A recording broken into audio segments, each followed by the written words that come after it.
The indifference, the disconnection, and the lack of awareness of people in this world is visually represented when the narrator in the next day takes the thing on a tram into the city. The city is a muted world of greys and beiges and conformity. That conformity is shown through the people in this world plodding along in step and going the same direction.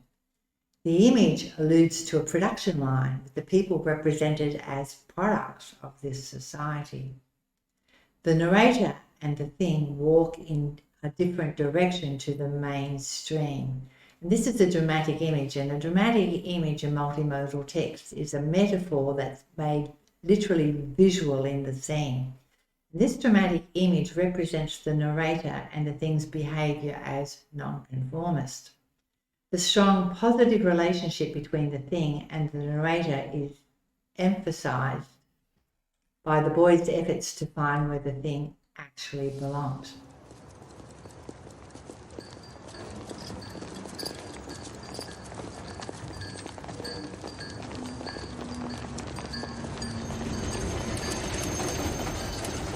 Now, the Department of Odds and Ends is represented as a windowless, tall, grey building.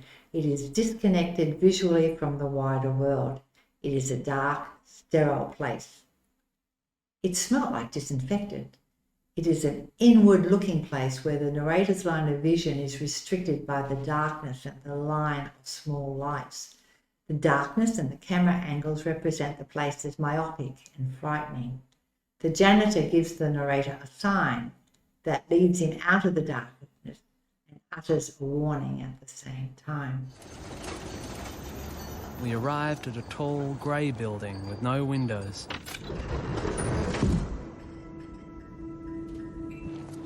It smelt like disinfectant.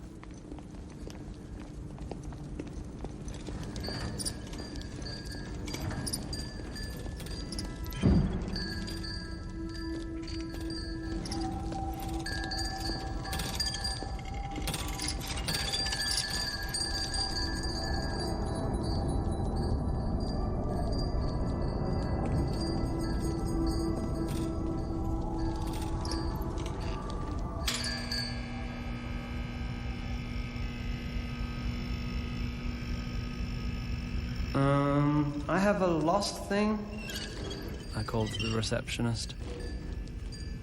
Fill in the forms. She sighed.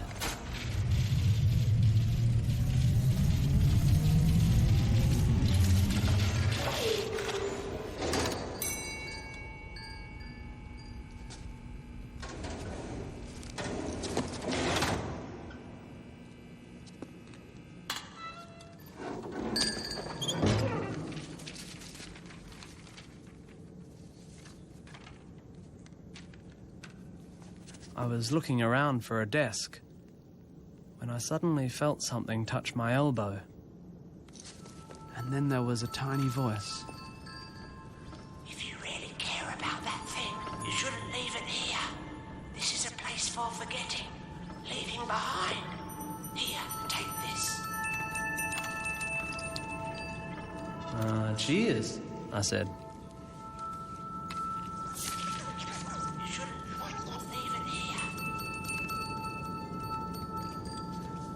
The narrator and thing find themselves in an environment of conflicting signs. Nonetheless, they tried to find their way through a labyrinth. Eventually, we found what seemed to be the right place. It was some kind of sign, I guess. Not very important looking, but it did seem to point somewhere.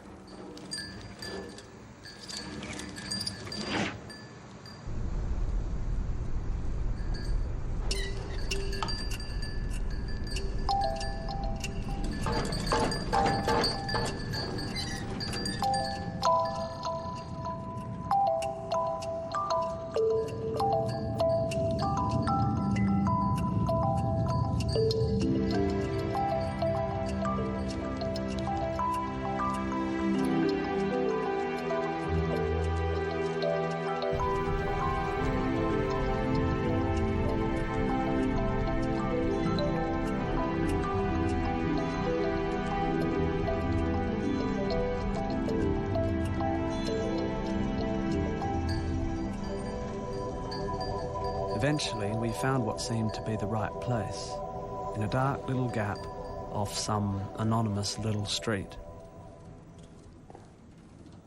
The kind of place you'd never know existed unless you were actually looking for it.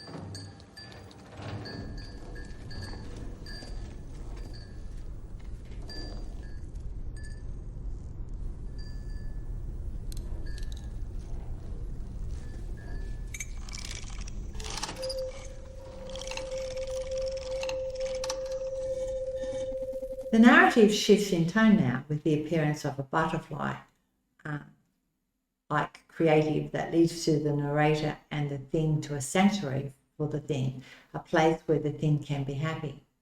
Soft, pastel, brighter colours and the light-hearted underscore portray the place positively, as do the scenes that show other things happily connecting, interacting and living in harmony.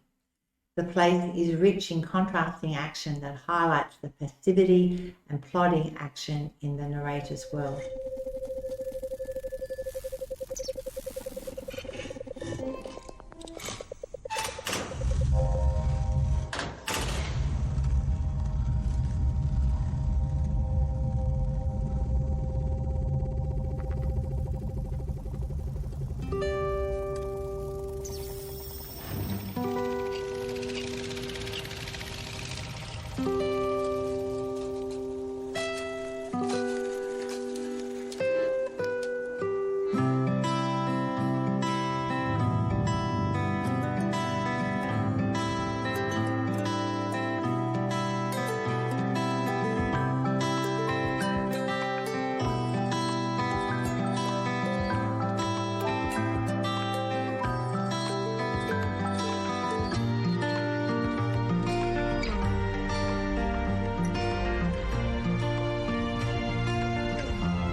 The narrator and thing part. The goodbye scene at the door to Utopia was also very moving. Their respective gestures represent the close bonds of love and affection.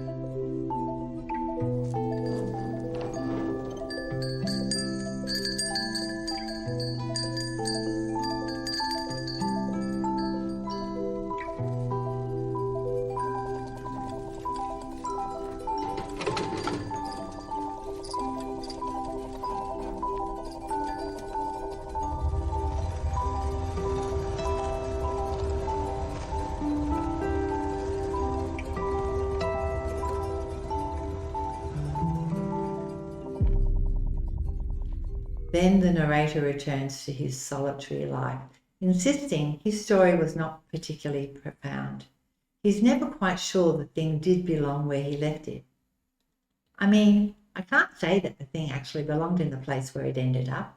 In fact, none of the things there really belonged. They all seemed happy enough though. So maybe that did not matter. I don't know.